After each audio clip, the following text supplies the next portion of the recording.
building in Roatan, Honduras. Let's talk new construction. I've talked a lot about this, but there's a couple things that are going to make your life a little bit better if you decide to go on that journey of building, which, well, I'm on my second and third right now, so it's a crazy ride. It goes a lot better the more that you learn, and the first time it's probably not going to go super great, and you're going to learn a lot. And so the most successful people I have seen, they have done it more than once, because the first time there's going to be a little bit of a culture shock, there's going to be a lot of pain, and it's just, well, you're going to learn a lot, and it's going to make you better for it if you can get past the first build. So the first thing that gets people kind of hung up, so we are in Roatan, Honduras. We have different building codes than other places all over the world.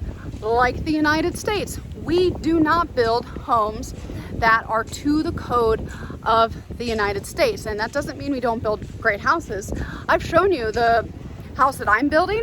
I think it's absolutely amazing, and I think it's being built better than the townhome I have being built in Boulder, Colorado, which has the most building codes I've ever seen anywhere. But then again, I've never lived in California, and I digress. So we're going to start with architecture.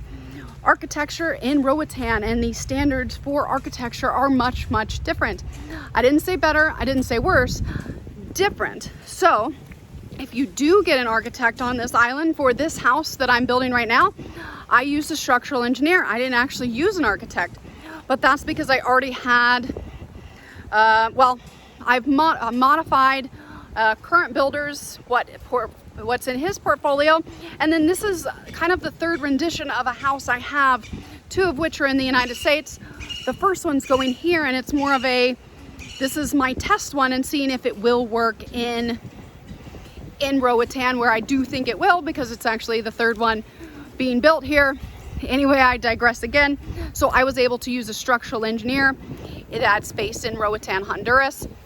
Now a lot of people also hire, so I'm just using the United States as an example because that's where I was born, and so I can speak to that. I can't speak to, I'm only going to speak to what I can speak to. And so we have a lot of Americans, a lot of United States of America, and I'm just going to use the term American, even though, yes, North, Central, South, we're all Americans. Got that out of the way, because that tends to be a hot spot in the comments. So a lot of people do hire the architects in the United States, and you can get a wonderful architect in the United States where you're paying $18,000, $24,000 to get these really great detailed plans. They're beautiful, they're exquisite, every single detail is thought of. But it's like reading a map. No one's trained to read down here unless you are going to bring the crew, that architect down here, where they are going to be on site. I prefer people that are going to be on site. There is just something about being in person that just makes things so much better, especially when you are building office work, technology stuff. That can all be virtual, but there's just something that's said about being able to walk the lot. I want an architect that can go to the lot, walk it with me. And if I'm hiring someone from the United States, their standards are a lot different than what they are here. And you won't always, what they are going to specify, like the different types of wood, the different types of electrical components, all of these things, they don't always translate. Now, can you get something comparable? Absolutely, but you're throwing in a lot of just roadblocks, if you will. And that doesn't mean you can't hire an architect from the United States. Just the plan that you were paying a lot of money for, there's probably going to be no one to oversee it unless you are doing it yourself and you have the ability to do that. I don't, so I'm not going to do it. Well, I did it once, didn't work out. And so that's why I think it's so important to work with the local trained, skilled individuals, because they're going to know what materials they can get. They know what materials are going to do well, hold up well, especially those that have 10, 20, 30 years of experience on this island. And they're coming with, experience, not just kind of this theoretical. Got some loud birds near the mango trees. They're not the US architects that you might hire, can be amazing architects, but they don't know what's available here. And having things shipped here, you can do it. I do ship stuff all the time, but if we're talking about just like different electrical boxes or something like so minor, it can create a big issue down the way. Now, that doesn't mean you can't do it. Just expect to have lots of random little things going wrong. And if something goes wrong, it can take a little bit longer to fix it, because you don't want to make because judgment calls are going to be made, right? Who's making those judgment calls, and are you going to be happy with that judgment call? So that's kind of, if we are building, that's where I see the biggest kind of errors are. They start with the plans, that they're either one, not detailed enough, or two, they are way too detailed. No one knows how to read them, and the building materials just aren't available. The concrete grade that they're asking for, it's not available.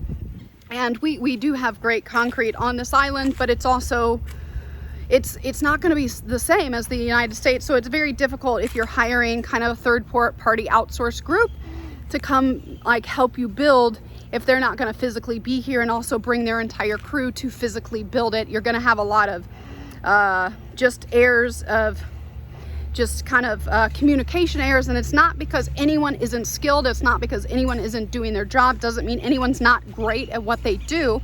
It's just, you're asking someone to do something they've never been trained to do. We don't do it here. So it's a very long-winded way of saying just all the things that can go wrong. And I know this because I paid $18,000 for my first set of plans, and it was a bloody disaster. And then I had to end up hiring structural engineers and then another architect to come salvage the project. We had material issues, the concrete, don't even get me started. So all of these things, they're not theoretical.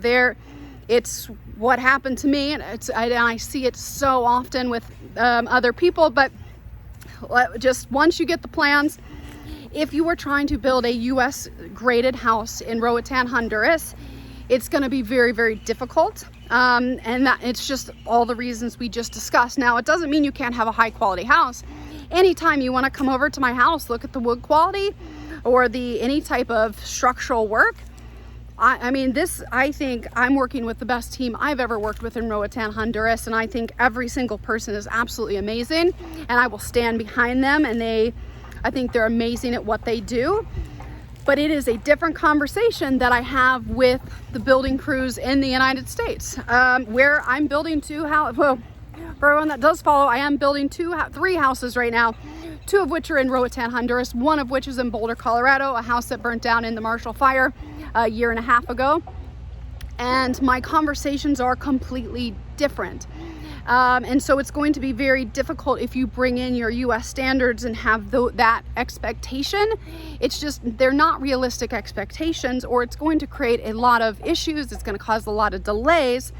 So you can go that route. I went that route. I'm not going to do it again, but I had to learn the hard way and didn't listen to anybody. So we do have a lot of Facebook groups. We do have a lot of people that have built multiple times on this island. I don't know anyone that has a super great first story of building, and I don't mean that to discourage you, because I would love for you to build a house with me, and I would love to be able to sell you that, because that's what I do. I'm a realtor on this island. But the biggest issue I see with building here is just the expectations from the get-go are not set right, because they are not set for Roatan, Honduras. They are set for the United States, or their materials. They're based on the wood grade, the concrete grade, everything in the United States. But even each state has different rules. We are in an earthquake zone in Roatan, so we have to think about those things, which is what the great builders here do. They just might not have all the certifications or all the licenses that you might have in the United States. And I'm going to say this right now, licenses don't matter.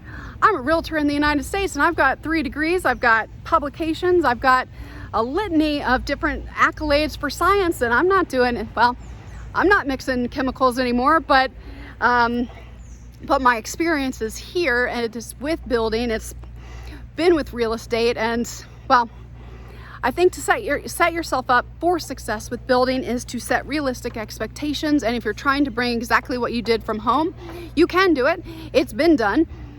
I'd say maybe 10% of the time. That number, I'm just kind of pulling it out because I've seen so many things go wrong or right, and that's not to dissuade you from building. It's just set yourself up for success at the very beginning. Find the local builders, find all the local people that you need to find, and a lot of them, they're going to speak Spanish only. So get a translator if you don't speak Spanish, or whatever language that you speak. Don't let a language barrier come into your way, because that's another thing that I've seen a lot, is you get a lot of smooth talking English speaking individuals. They're not usually from here. Sometimes they are.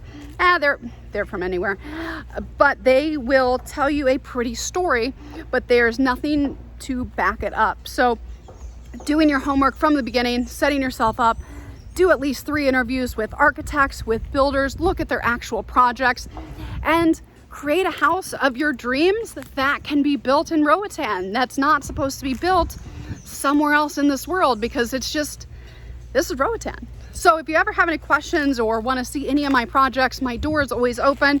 I clearly have a lot of opinions, and I've learned a lot of lessons over the last 15 years, and I hopefully, with my stories and my videos, you won't make some of the mistakes that I made, because I know they've cost me a good bit of money over the years.